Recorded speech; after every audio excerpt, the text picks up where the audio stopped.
Oh, Elizabeth Taylor. The name is no doubt synonymous with the pinnacle of Hollywood glamour and the sparkly things like high jewelry that come with it. Born in 1932, the child star grew to become one of the most prominent faces of the silver screen, and her unique beauty added to her allure. It's no wonder she stole the hearts of moviegoers and her 7 husbands, including Mike III and Richard Burton, who came bearing expensive gifts. In this edition of Greatest Collectors, we'll explore Elizabeth Taylor's world-famous high jewelry collection. Yes, the same collection that currently holds the world record for the most expensive private collection ever to go at auction. How incredible was it? Darling, you're about to find out. As usual, this video is broken into 3 parts. In the first part, we'll appreciate a few of the most famous pieces from Miss Taylor's personal jewelry box, or should I say, jewelry vault. In the second part, we'll grade a high collection using the Gems and Jewelry's 5-part metric, which are personality. How well does the collection mirror Elizabeth Taylor? Timelessness. Every collection needs classic pieces. Does this collection have them? Versatility. Does the collection represent various stones and designs? Flexibility. What's the ratio of everyday pieces to special pieces in this collection? And genius. Do we have enough unexpected designs to wow the imagination in this collection? For each category, there's a maximum of 5 points to be earned, so you have to stick to the end of the second part of this video to see what we'll be grading the high jewelry collection of Elizabeth Taylor. In the final section of this video, we'll put a financial value on the entire collection. Well, darling, let's get started.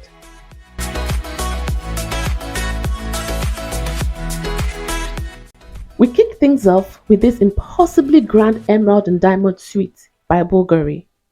It consists of a necklace with a pendant that turns into a brooch, a bracelet, earrings, and a ring that flaunts the most beautiful selection of emeralds.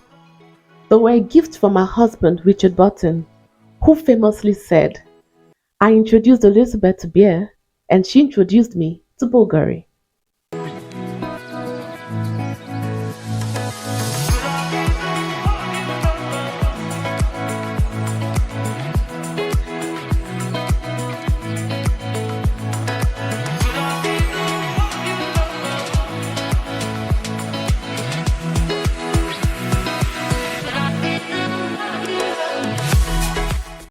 Next up is this scintillating ruby and diamond set by Cartier, featuring a necklace, a bracelet, and earrings. Nothing says perfect like red Burmese rubies, and perfect is how I describe this suite on Taylor. It was a gift from her then husband Mike III while they were on vacation in August of 1957 in the French Riviera. Sadly, Todd died in a plane crash barely 7 months later on March 22nd, 1958. It's important to note that she was pregnant when she received this suite from Todd.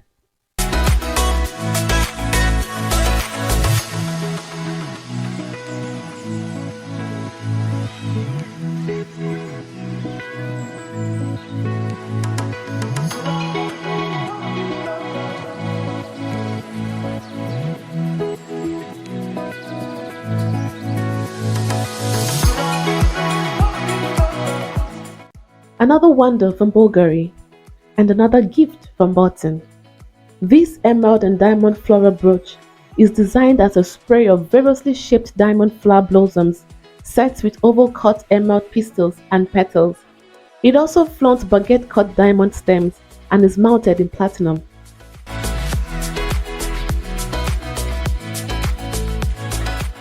You haven't started collecting if you don't have 1 or 2 creations by Tiffany & Co. Schlumberger in your collection, and Elizabeth Taylor agrees.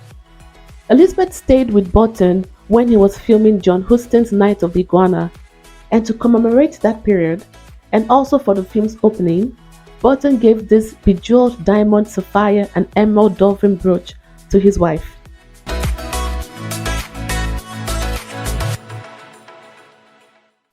When Elizabeth Taylor became a grandmother, Burton saw it fit to honor the occasion with this gold and diamond lion-themed set by Van Cleef and Arpels.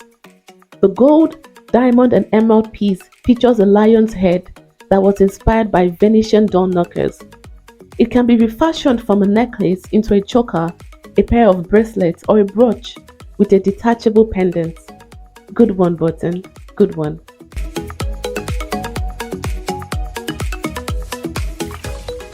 Before it found its way into the high jewelry collection of Elizabeth Taylor, this 16th century pear-shaped pearl had a history of its own. The story goes that a slave found it in the waters of the Gulf of Panama, whereupon it was turned over to the Spanish crown. It then moved to the collection of Mary Tudor of England and the Bonapartes of France. The Hamilton family owned La Peregrina until 1968, when they decided to auction the now famous pearl at Sotheby's London. Richard bought the pearl for $37,000 and gave it to his wife Elizabeth Taylor as a one-of-a-kind Valentine's gift. Elizabeth then commissioned Cartier to make the spectacular mountain.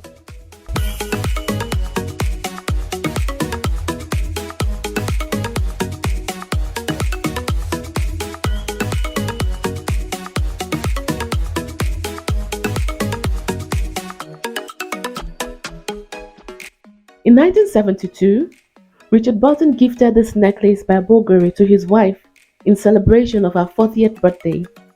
It boasts the pave-set diamond neck chain spaced by calibre cut sapphire geometric links. From that suspends a detachable pave-set diamond octagonal pendant set with a sugarloaf cabochon sapphire of approximately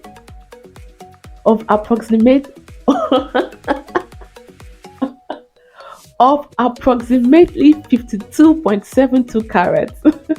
What a word.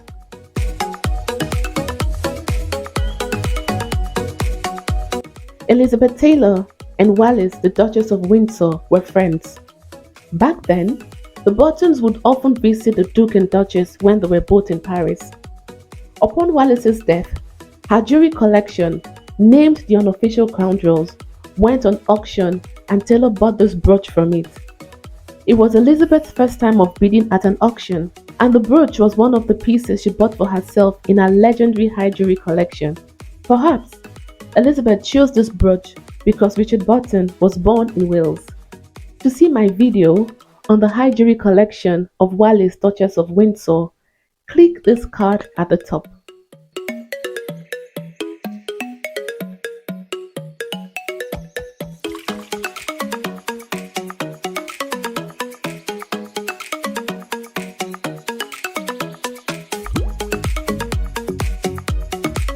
As the recipient of a humanitarian award at the 65th Annual Academy Awards in 1993, the self-proclaimed rowdy AIDS activist borrowed this daisy suite from Van Cleef and Arpels to wear for the occasion. It comprises a necklace and earrings designed as a graduated series of circular cut diamond daisies, each set with circular cut yellow diamond pistil. Elizabeth loved the parure so much that she bought it for herself.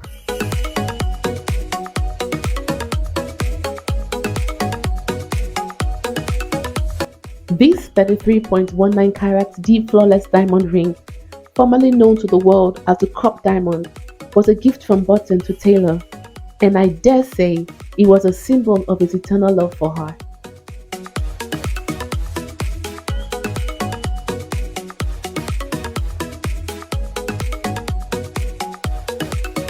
No doubt, Elizabeth Taylor's high jewelry collection is a tale of one woman's unapologetic love affair with diamonds, and the men who were determined to earn a chapter or more in the story.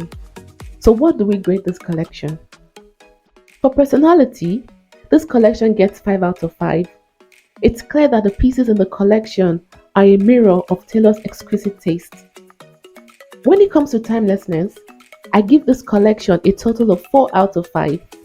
There's a good representation of designs that stay relevant decade after decade. For versatility, Elizabeth Taylor's collection earns 4.5 out of 5 as there's a slew of various stones and designs. In the area of flexibility, this collection gets 4 out of 5 as there's a good ratio of everyday pieces to special pieces in this collection.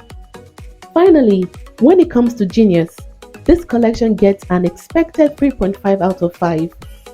This is because while the designs were amazing, the focal point of majority of the pieces were on the stones. This is a huge contrast to the collection of Maria Felix, which we covered earlier, that saw an imposing artistic offering. For that particular video, you can click this card on the top. In all, the high jewelry collection of Elizabeth Taylor comes in at a total of 22 out of 25. Now that's a tough score to beat.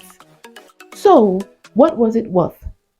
Following her death in 2011, 80 pieces from her high jewelry collection went under the hammer at Christie's in the same year. It brought in an astonishing $115,932,000. Oh my God. Is it possible that a collection will match or even exceed this figure?